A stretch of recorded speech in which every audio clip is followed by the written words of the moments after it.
Now, as Russia's bombardment of key Ukrainian cities continues and the number of those displaced and dead rise, Ukrainian citizens have varied opinions on what Russia's President Vladimir Putin wants in their country. For more insight, I'm joined here in the studio by Tatiana Vorozhko, a VOA journalist and a native of Ukraine. Tatiana, a very warm welcome to you here in the studio.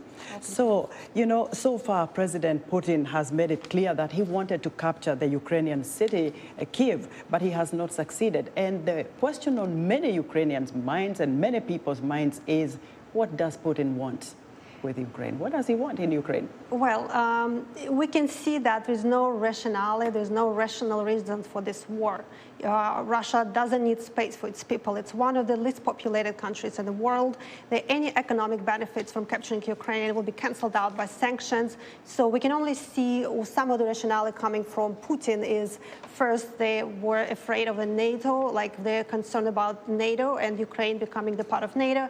But it's also, you can see that Finland has been a part of NATO for many years, and it's on the border with Russia. So there's absolutely no rationality for Russia to, as any Ukrainian authority will tell you, to be afraid of Ukraine joining or not joining NATO and posing any military threat to Russia. So two reasons was named by Putin for this war, justification for the war in his speech and in his writing. First of all, it appears that he does not believe that Ukraine can exist as a separate nation, as a separate people. He does not believe that Ukrainians are the separate people from Russians. And he bases this belief on his very flawed understanding of history and historical misinterpretation of history. And I did analysis on that, so I do have arguments to support this claim. And the second reason is that it's a certain grudge against the West. It's something he believes West was not good enough for Russia. It was not respectful enough for Russia. So coming from this rationality, coming with understanding this is also highly emotional issue for Putin.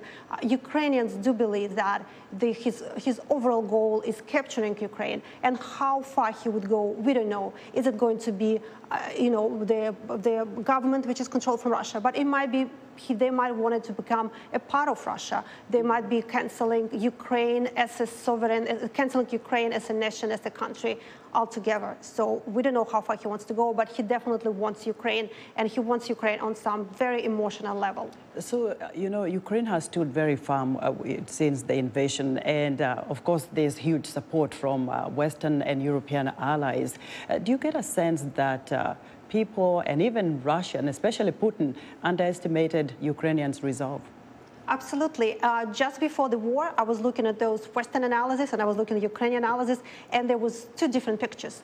Western analysis suggested that the Kyiv would fall and then we will support insurgents. And Ukrainians were saying, hey, we have an army. And Ukraine does have an army. Ukraine has a strong army. Ukraine has been fighting the Russian aggression in different stages in the east of the country for 8 years. So there's a lot of trained Ukrainian officers with a really active military experience. They're well equipped, a lot of them well equipped. Ukraine army has, the new military equipment as well, and it has a huge support from almost every Ukrainian, and moral support and determination to support the army. So people are fighting, people are supporting the army, and if we look at the numbers, they are actually comparable to how many Russian soldiers are there, because Ukraine is continued to draw on its men and women to join the army as the war progresses. So there are reserves.